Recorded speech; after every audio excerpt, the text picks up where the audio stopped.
నమస్తే. వీధుని స్వాగతం. లక్ష్మణ సమాజ హితం. కేసీఆర్ 10 రోజుల క్రితమే బారాస మరి టికెట్లు కూడా 115 టికెట్లకు 2 చోట్ల కేసీఆర్ నిలబడడం జరిగింది. మిగతా 4 సీట్లు సస్పెన్షన్ పెట్టాడు. కలవకుర్తిలో మరి గతంలో ఉన్నటువంటి ఎమ్మెల్యేకే టికెట్ ఇవ్వడం జరిగింది. వాటితో పాటు బోనస్గా మరి ఈసారి కలవకుర్తి నియోజకవర్గం చెందిన రాష్ట్ర నాయకులు గోలు శ్రీనివాస్ గారికి ఫుడ్ కమిషన్ చైర్మన్గా మరి మననే ఇవ్వడం కూడా జరిగింది. సో వారు ఇప్పటికీ కూడా ఛార్జ్ షీట్ కూడా తీసుకోవాలి. అయినా కూడా మనతోటి ఈరోజు మరి వారు కంగ్రాచులేషన్ తెలియజేస్తూ కలకుర్తి రాజకీయాలుగా రాష్ట్ర రాజకీయాలు వారితో ముచ్చటిద్దాం. నమస్తే సార్. నమస్తే. Congratulation sir. Thank you. గతంలో ఒక 10 సంవత్సరాల నుంచి కూడా అంటే అంత ముందు నుంచి కూడా టికెట్ కోసం బాగా టఫ్ చేశారు. ప్రభుత్వం కావచ్చు, పార్టీ కావచ్చు.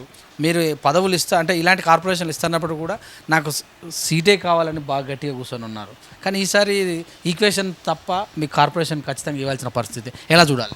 ఈరోజు ఏదైతే 115 సీట్లు ఒకేసారి వారు ప్రకటించడం అనేది వారి ధైర్యానికి, వారి సాహసానికి కృతజ్ఞత తెలియజేసుకుంటూ, ఈరోజు ఏదైతే తెలంగాణ రాష్ట్రం సాధించుకున్న తర్వాత మేము నిరంతరము నియోజకవర్గంలో ఉండి పనిచేయడం జరిగింది. కొన్ని కారణాల వలన 2014లో సిట్టింగ్ ఎమ్మెల్యే మన పార్టీలకు రావడం మూలాన అప్పుడు వారికి టికెట్ ఇవ్వడం జరిగింది. అదే క్రమంలో కేసీఆర్ గారు నన్ను పర్టికులర్గా ఈ నియోజకవర్గానికి ఎమ్మెల్యే నీవే అని ప్రకటించిన సందర్భంలో అప్పుడున్న పరిస్థితులను బట్టి ఉమ్మడి మహబూబ్నగర్ జిల్లాలో ఏదైతే 14లో 2 ఎస్సీ రిజర్వేషన్ కావడం వల్ల 12 సీట్లలో కూడా ఏదైతే బీసీ సామాజిక వర్గానికి ఎక్కడ కూడా అడ్జస్ట్ కాకపోవడం వలన కల్వకుర్తి నియోజకవర్గంలో అప్పట్లో సిట్టింగ్గా ఉన్న ఎమ్మెల్యే గారు ఏదైతే తెలంగాణ రాష్ట్ర సమితిలోకి వచ్చిన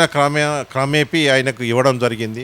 అలాగే 2018లో కూడా అదే కంటిన్యూ కావడం జరిగింది. సరే, ఏది ఏమైనప్పటికీ రాష్ట్ర ప్రయోజనాలను దృష్టిలో పెట్టుకొని సామాజిక వర్గాలు కానీ అన్ని వర్గాలకు కూడా మనము సమానంగా తీసుకుపోవాలన్న ఒక ఉద్దేశంతో కేసీఆర్ గారు మళ్ళీ కూడా వారికే టికెట్ ఇవ్వడం జరిగింది. అప్పుడు ఎక్కడ కూడా మమ్మలను అగౌరవపరిచినట్టు కానీ ఏమి కాదు. ఎందుకంటే మేమంతా కూడా కలిసికట్టుగా పనిచేసి 2018లో వారిని గెలిపించుకోవడం జరిగింది. ఈరోజు కూడా ఆశించినాము, అందరు ఆశాభావులు ఉన్నారు. కానీ ఉమ్మడి మహబూబ్నగర్ జిల్లాలో ఈ సీట్ల సర్దుబాటులో ఎక్కడ కూడా సర్దుబాటు చేయడము సాధ్యం కాని పరిస్థితిలో వారికి ఇవ్వడం జరిగింది. అలాగే నన్ను కేసీఆర్ గారు గౌరవించి నాకు ఈ పదవి ఫుడ్ కమిషన్ చైర్మన్గా నన్ను నియమించినందుకు వారికి కృతజ్ఞతలు తెలియజేసుకుంటూ, ఏది ఏమైనప్పటికీ కూడా పార్టీకి పనిచేసి తెలంగాణ రాష్ట్ర సమితిని మరొకసారి తెలంగాణలో మరోసారి ముచ్చటగా మూడోసారి ముఖ్యమంత్రిగా కేసీఆర్ గారు రావడానికి మా ఒంట్లో శక్తి ఎంత ఉందో శక్తికి మించి పనిచేసి ఈ రాష్ట్రంలో మూడోసారి కేసీఆర్ గారిని ముఖ్యమంత్రి చేయడమే మా లక్ష్యంగా, అదే లక్ష్యంలో కల్వకుర్తి కూడా గెలిపించుకోవడానికి మా వంతు ప్రయత్నం మేము చేయడానికి ముందుకెళ్తామని తెలియజేసుకుంటూ జై తెలంగాణ. ఇప్పుడు చూసినట్టయితే నిన్న మరి నాగర్ కర్నూలుకు జెడ్పీ వైస్ చైర్మన్ మరి రాస్తా రోకలు చేయటము, టికెట్ చేంజ్ చేయాలని చెప్పటము, సో టికెట్ ఎమ్మెల్సీగా ఉన్న వ్యక్తికి ఇవ్వాలని చెప్పడం, దీని ఎలా చూడాలి? మనదాకా శబ్దతగా ఉన్నది, సడన్గా ఈ మార్పు ఎలా చూడాలి? కొంత బాలాసింగ్ గారు ఉద్యమం సంబంధించి 16 ఏళ్ళు కష్టపడ్డాడు కాబట్టి, నేను కూడా ఒక బీసీ సామాజిక వర్గానికి చెందిన కాబట్టి నాకు ఇవ్వాలని ఒక అభ్యర్థన ద్వారా ఒక తెలియజేయడం జరుగుతూ ఉంది. అది కేసీఆర్ గారు చూసుకుంటారు. దాన్ని ఏమంటారు, మన వ్యతిరేకంగాని మనం చూడకుండా సానుకూలంగా సామరస్యంగా చూడడమే మంచిది. ఎందుకంటే వారు 16 ఏళ్ళు నేను కష్టపడ్డా కాబట్టి, నేను కూడా ఒక బీసీ సామాజిక వర్గం కాబట్టి నాకు కావాలని పోరాడుతూ ఉన్నాడు. అది కేసీఆర్ గారు చూసుకుంటాడు. ఏం జరుగుతుందో మనం వేచి చూడాలి అంతే. పదవి ఆల్రెడీ ఉద్యమకారుడని ఒక పదవి కూడా ఇచ్చారు. జడ్పీటీసీ చారగొండ నుంచి నిలబెట్టి స్థానికేతరులు అయినప్పటికీ కూడా వైస్ మరి జడ్పీ చైర్మన్గా చేశారు. సో తనకు టికెట్ కాకుండా ఎమ్మెల్సీకి టికెట్ కావాలన్న మాట పైన వివాదాస్పదంగా అవుతున్నట్టు కూడా తెలుస్తుంది కలకుర్తి. దీని మీద నేను కామెంట్ చేయదలుచుకోలేదు. కానీ రాష్ట్రంలో చాలామంది పదవులు ఉన్నోళ్ళే పదవులు అడగడం అనేది కరెక్ట్ కాదు. దాంట్లో పదవులు లేని వాళ్ళు చాలామంది ఉన్నారు. వాళ్ళ గురించి కూడా అధిష్టానం ఆలోచిస్తుంది. మనం కూడా ఆలోచించవలసిన అవసరం ఉంది రాజకీయాల్లో అన్నప్పుడు. సో గతంలో మన 10 రోజుల క్రితమే మరి తలకొండపల్లి జడ్పీటీసీ కావచ్చు, ఎంపీపీ కావచ్చు, వీళ్ళందరూ కూడా మరి మీరు కూడా ఆ రోజు తెలంగాణ భవన్లో ఉన్నట్టు కూడా తెలుస్తుంది. సో అందరూ కూడా మరి పార్టీ జాయిన్ అయ్యారు. ఎలా చూడాలి దీన్ని? తలకొండపల్లిలో గతంలో జయపాల్ యాదవ్ వారి అల్లుడు నిలబడితే వెనకడుగులో ఉన్నారు. సో బలం పెంచుకున్నట్టే అనుకోవచ్చా? తలకొండపల్లి కావచ్చు, కలకుర్తి కావచ్చు. వారు జెడ్పీటీసీ ఉప్పల వెంకటేష్ గారు జెడ్పీటీసీగా ఉన్నారు. వాళ్ళకు సంబంధించిన ఎంపీపీగా ఉన్నారు, అలాగే ఎంపీటీసీలుగా ఉన్నారు. వాళ్ళు రావడం వలన పార్టీకి కొద్దిగా మేలు జరగడానికి అవకాశాలు ఉన్నాయి.